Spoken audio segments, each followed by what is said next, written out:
दोस्तों आज मैं आपको एक चतुर चालाक की कहानी सुनाऊंगा। अगर दोस्तों आपको कहानी अच्छी लगे तो लाइक जरूर करना। सबसे पहले सभी दोस्तों को जय भोलेनाथ। एक बार अकबर बादशाह ने बिरबल से कहा कि इस संसार में सबसे ज्यादा चतुर होशियार आदमी किस जाति का होता है। बिरबल ने कहा कि बादशाह सलामत, इस संसार में सबसे चतुर चालाक बनिए की जात होती है। फिर बादशाह ने पूछा कि सबसे मूर्ख किस जाति के लोग होते हैं। बीरबल ने कहा कि मुल्ला जी। बादशाह ने कहा बीरबल से कि ये तुम सिद्ध करके बताओ कि कौन चतुर है और कौन मूर्ख समाज के आदमी होते हैं। बीरबल ने कहा कि बादशाह सलामत, आप कुछ रुपया खर्च करेंगे तो मैं आपको सिद्ध करके बतलाऊंगा।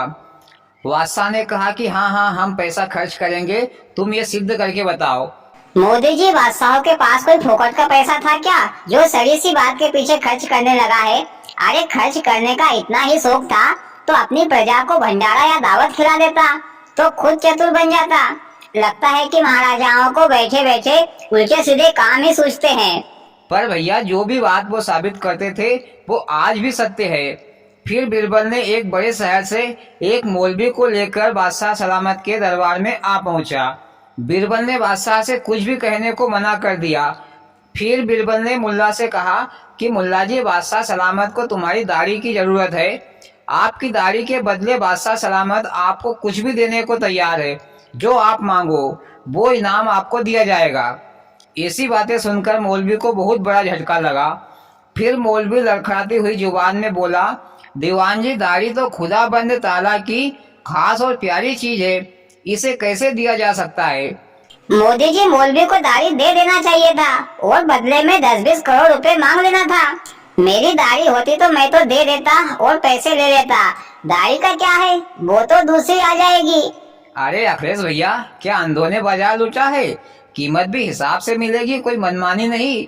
पर भैया बीरबल भी कहीं कम होशियार नहीं था, वह तो सबसे बड़ा गुरु था। बीरबल ने सोचा कि बिना भय प्रीत नहीं होगी, तो बीरबल ने जरा गरज कर कड़क आवाज में बोला, जिंदगी भर जिसका नमक दाना पानी खाते पीते हो उसी को जरा सी चीज देने के लिए मना कर रहे हो। फिर मौलवी चुप हो गया। वो धीरे से दीवान साहब से बोला, साहब मैं देने के लिए मना नहीं कर रहा, पर 10-20 रुपए दिलवा दीजिए। फिर बीरबल ने मौलवी को 50 रुपए दिलवाकर मौलवी की दाढ़ी को काट कर रखवा ली। फिर दूसरे दिन बीरबल ने शहर में से एक बनिए को पकड़ कर लाया। उस बनिए की भी बहुत बड़ी बड़ी लंबी लंबी दाढ़ी थी।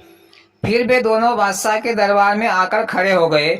फिर बीरबल ने बनिए से भी उसकी दाढ़ी मांगने की बात की और कहा कि तुम्हारी दाढ़ी के बदले में तुम्हें मनमर्जी इनाम दिया जाएगा।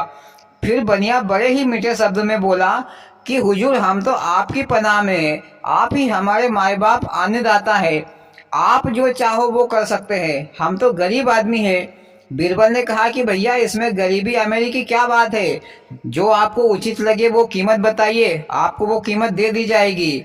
फिर बनिया गिड़गिड़ाने लगा कि सरकार आप तो महान हो। बीरबल ने कहा कि साफ साफ शब्दों में कहो, ये फोकट की चिकनी चुपड़ी बातें मत करो।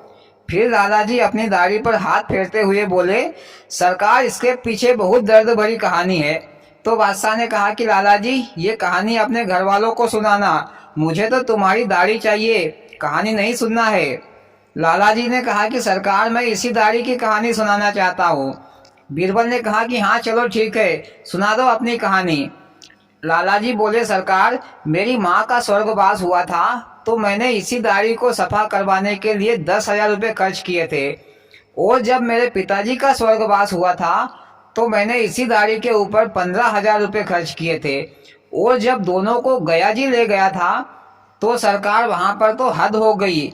इसी दाढ़ी को कटवाने के लिए 25,000 रुपये खर्च हुए थे, ऊपर से ब्राह्मणों को भोजन पानी दान दक्षिणा दी वो अलग से। सरकार आप तो सब कुछ जानते हैं, इसी दाढ़ी के कारण हमारा प्रभाव है, तो सरकार आप ही हिसाब कीजिए चश्मा लगाई के। मेरे हिसाब से तो 60,000 के आसपास बैठता है, पर सरकार 2-4 रुपए ऊपर नीचे करके दे दीजिए और दाढ़ी आपकी गुलाम हो जाएगी। बीरबल ने कहा कि 60,000 रुपये चाहिए, ये लो 60,000 रुपये, पर अपनी दाढ़ी दो। मोदी जी लालाजी तो बड़े ही सियाने निकले, फोकट की दाढ़ी के 60,000 रुपये ले लिए। हाँ भैया लेगा, जरूर लेगा, क्योंकि बादशाह को दाढ़ी चाहिए। फिर लालाजी चुपचाप होकर नाई के सामने बैठ गया। जैसे ही नाई ने दाढ़ी में पानी लगाकर मुलायम किया और अपना उस तरह घिसना चालू करने लगा तो लाला जी ने नाई के मुंह पर एक जम के तमाचा मारा और कहा कि भैया ये कोई अनिय बनिए की दाढ़ी नहीं है जो इस तरह से जोरों से हाथ मसलना चाहता है। तुझे ये पता है कि अब ये दाढ़ी बादशाह सलामत की अमानत है। ऐसी बातें सुनकर बादशाह सलामत को गुस्सा आ गई और बादशाह सलामत ने फौरन लाला जी को दरबार से बाहर निकलवा दिया और लाला जी पैसे लेकर चुपचाप अपने घर चला आया। लेकिन ये सारी बातों का मतलब बीरबल समझ गया और बादशाह से कहा कि बादशाह सलामत, देखी बनिए की चतुराई, आपको दाढ़ी भी नहीं दी और ऊपर से तुम्हारा पैसा भी लेता चला गया। तब बादशाह बीरबल की चतुराई से खुश हुआ और उसे इनाम दिया और भैया कहानी खत्म। मोदी जी, बनिया जात बड़ी चतुर होती है, ये बात बादशाह सलामत को भी समझ में आ गई। और भाइयों, आपको कैसी लगी मोदी जी की कहानी? अच्छी लगी हो तो प्लीज वीडियो को लाइक और चैनल को सब्सक्राइब करें। भोलेनाथ सबके साथ।